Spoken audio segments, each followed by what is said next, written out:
Bezawada news BT ప్రేక్షకులందరికీ నమస్కారం. నేను మీ వెంకట్ని. ఈరోజు విశేషాల్లోకి వెళ్తే బ్రేకింగ్ న్యూస్. ప్రస్తుతం ఇప్పుడే విజయవాడ సెంట్రల్ నియోజకవర్గ శాసనసభ్యులు మల్లాది విష్ణు ఏ విధంగా ప్రయాణం చేయబోతున్న అంశం మీద కీలకమైన వ్యాఖ్యలు చేశారు. ముందుగా ఆయన కార్యకర్తలతో సమావేశం ఏర్పాటు చేసిన తర్వాత ప్రస్తుతం పశ్చిమ నియోజకవర్గ ఎమ్మెల్యే అయిన ప్రస్తుతం సెంట్రల్ నియోజకవర్గ ఇన్ఛార్జిగా కొనసాగుతున్న వెల్లంపల్లి శ్రీనివాస్కు అనేక సార్లు కలిసినప్పుడు కూడా ఆయన సహకరించకపోవడం, మొదటి నుంచి కూడా పార్టీ మీద కొంత అలకబూనారు.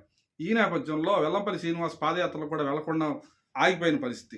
రేపు వెల్లంపల్లి శ్రీనివాస్ ప్రత్యేకంగా విజయవాడ సెంట్రల్ నియోజకవర్గ కార్యాలయం ప్రారంభోత్సవ కార్యక్రమానికి ఆహ్వానించిన నేపథ్యంలో దానికి కూడా సుముఖత వ్యక్తం చేయలేదు.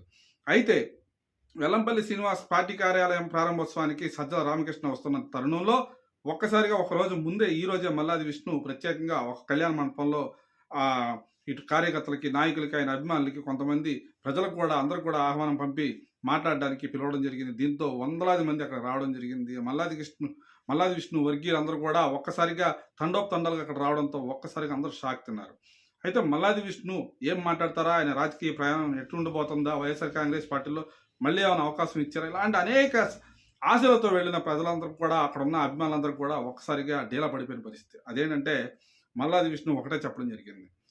వైఎస్ఆర్ కాంగ్రెస్ పార్టీకి సహకరించండి, రేపు జరగబోయే పార్టీ కార్యాలయ ప్రారంభోత్సవానికి మీరందరూ వెళ్ళి అటెండ్ అయ్యి ఆ కార్యక్రమాన్ని విజయవంతం చేయడంతో పాటు 2024లో వైఎస్ఆర్ కాంగ్రెస్ పార్టీ ఫ్యాన్ గాలి వీయాలి, ఆ పార్టీ అధికారంలోకి రావాలని తమ కోరికగా వెల్లడించడం జరిగింది. దీంతో అక్కడున్న ఆయన అభిమానులు కానీ, కార్యకర్తలు కానీ చాలామంది కూడా తమకు ఇష్టం లేదని, మీకు లేకపోతే టికెట్ మేము ఊరుకోమని చాలా హడావుడి చేశారు. అయినప్పుడు కూడా ఆయన ఒకటే స్పష్టం చేశారు. ప్రస్తుతం పార్టీ ఏదైతే పిలుపునిచ్చిందో దానికే మనం కట్టుబడి ఉండాలి, పార్టీ గెలుపుకు ప్రయత్నం చేయాలి, ఎవరు కూడా అసహనానికి లోనవద్దు, భవిష్యత్తు తర్వాత నిర్ణయిస్తుంది, మీరందరూ కూడా వైఎస్ఆర్ కాంగ్రెస్ పార్టీని గెలిపించడానికి సహాయం చేయండి, ప్రతి ఒక్కరూ సహకరించండి అని చెప్పడం జరిగింది. రేపటి నుంచి జరగబోయే కార్యక్రమాలన్నిటికీ కూడా అటెండ్ కావాలని ఆయన చెప్పడం జరిగింది. దీంతో చాలామంది కూడా కొంతమంది సుముఖత వ్యక్తం చేశారు, కొంతమంది మాత్రం అసహనానికి లోనయ్యారు. పార్టీ మారిపోతామని కొంతమంది ఇక్కడ బహిరంగంగానే ప్రకటించిన పరిస్థితి మనకు ఉంది. దీంతో ఒక్కసారిగా షాక్ గురైన మల్లాది విష్ణు కూడా ఎట్టి పరిస్థితుల్లో మీరందరూ కూడా వైఎస్ఆర్ కాంగ్రెస్ పార్టీ గెలుపుకి సహాయం చేయాలని, సహకరించాలని ఆయన కోరటంతో అందరూ అక్కడి నుంచి వెనుదిరిగారు.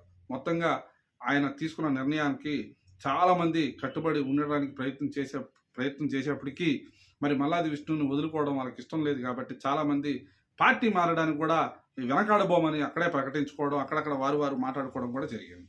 మొత్తంగా వైఎస్ఆర్ కాంగ్రెస్ పార్టీలో ఇప్పటివరకు కూడా విజయవాడ సెంట్రల్లో ఉన్న సందిగ్ధత అయితే మాత్రం తొలగిపోయిందని చెప్పుకోవాలి.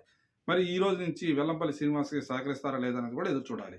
మరి రేపు జరగబోయే కార్యక్రమానికి వెల్లంపల్లి శ్రీనివాస్ సెంట్రల్ నియోజకవర్గ కార్యాలయ ప్రారంభోత్సవ కార్యక్రమానికి మరి మల్లాది విష్ణు వెళ్తారా అని విలేకరులు అడిగిన ప్రశ్న ఆయన దాటవేశారు. అంటే ఆయన వెళ్తారా లేదా అనేది కూడా సందిగ్ధత ఉంది. రేపు ఒకవేళ ఆయన రాకపోతే జరిగే పరిణామాలు ఎలా ఉండబోతున్నాయి, వెళ్తే ఎలాంటి పరిణామాలు ఉంటాయి అనేది కూడా మనం ఆలోచించాల్సిన అవసరం ఉంది. ఏదేమైనా రేపు జరగబోయే కార్యక్రమం తర్వాత కానీ మల్లాది విష్ణు సంబంధించిన అంటే ఆయన ఇంకా అలకబూనే ఉన్నారా, లేకపోతే పార్టీ కోసం ఆయన ముందుకు వచ్చి వెల్లంపల్లి శ్రీనివాస్ సహకరిస్తారా అనేది కూడా రేపు సాయంత్రంలోపు తేలిపోతుంది. అప్పుడు మళ్ళీ తాజా సమాచారంతో మళ్ళీ మీ ముందుకు వస్తాను. అప్పటి వరకు నమస్కారం. మీ వెంకట్.